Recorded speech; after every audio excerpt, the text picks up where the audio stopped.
شداد کی جنت قوم عاد کا مورث اعلیٰ عاد بن اوس بن ارم بن سام بن نوح ہے۔ اس عاد کے بیٹوں میں شداد بھی ہے۔ یہ بڑی شان و شوکت کا بادشاہ ہوا ہے۔ اس نے اپنے وقت میں تمام بادشاہوں کو اپنے جھنڈے کے نیچے جمع کر کے سب کو اپنا مطیع و فرمانبردار بنا لیا تھا۔ اس نے پیغمبروں کی زبان سے جنت کا ذکر سن کر براہ سرکشی دنیا میں ایک جنت بنانا چاہی اور اس ارادہ سے ایک بہت بڑا شہر بنایا جس کے محل سونے چاندی کی اینٹوں سے تعمیر کیے گئے اور ایسے ہی فرش مکانوں میں بنائے گئے۔ سنگریزوں کی جگہ آبدار موتی بچھائے گئے۔ ہر محل کے گرد جواہرات سے پر نہریں جاری کی گئیں۔ قسم قسم کے درخت زینت اور سائے کے لیے لگائے گئے۔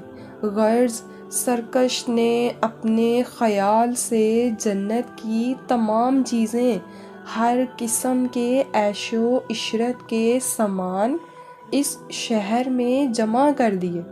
جب یہ شہر مکمل ہوا تو شداد بادشاہ اپنے اعیان سلطنت کے ساتھ اس کی طرف روانہ ہوا۔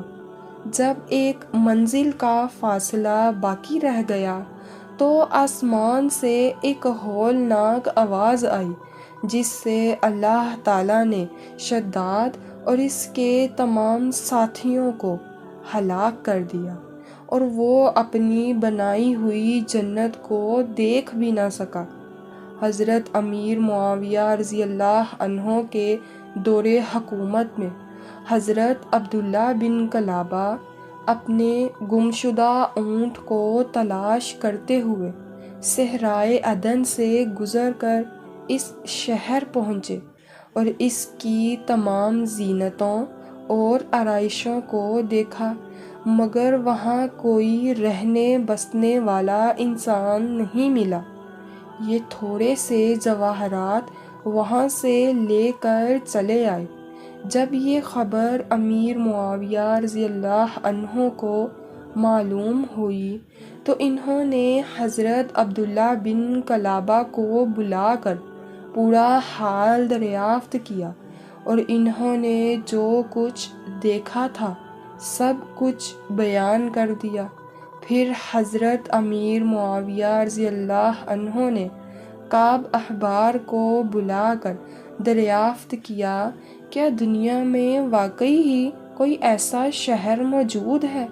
تو انہوں نے فرمایا ہاں، جس کا ذکر قرآن مجید میں بھی آیا ہے۔ یہ شہر شداد بن عاد نے بنایا تھا، لیکن یہ سب عذاب الہی سے ہلاک ہو گئے اور اس قوم سے کوئی ایک آدمی بھی باقی نہیں رہا۔ اور آپ کے زمانے میں ایک مسلمان جس کی آنکھیں نیلی، قد چھوٹا اور اس کے ابرو پر ایک تل ہوگا، اپنے اونٹ کو تلاش کرتے ہوئے اس ویران شہر میں داخل ہوگا۔ اتنے میں عبداللہ بن قلابہ آ گئے تو کعب احبار نے ان کو دیکھ کر فرمایا کہ باخدا وہ شخص شداد کی بنائی ہوئی جنت کو دیکھے گا، وہ یہی شخص ہے۔ قوم عاد اور دوسری سرکش قوموں کا حال بیان کرتے ہوئے قرآن مجید میں ارشاد ہوا کہ کیا آپ نے دیکھا نہیں کہ آپ کے رب نے قوم عاد کے ساتھ کیسا کیا؟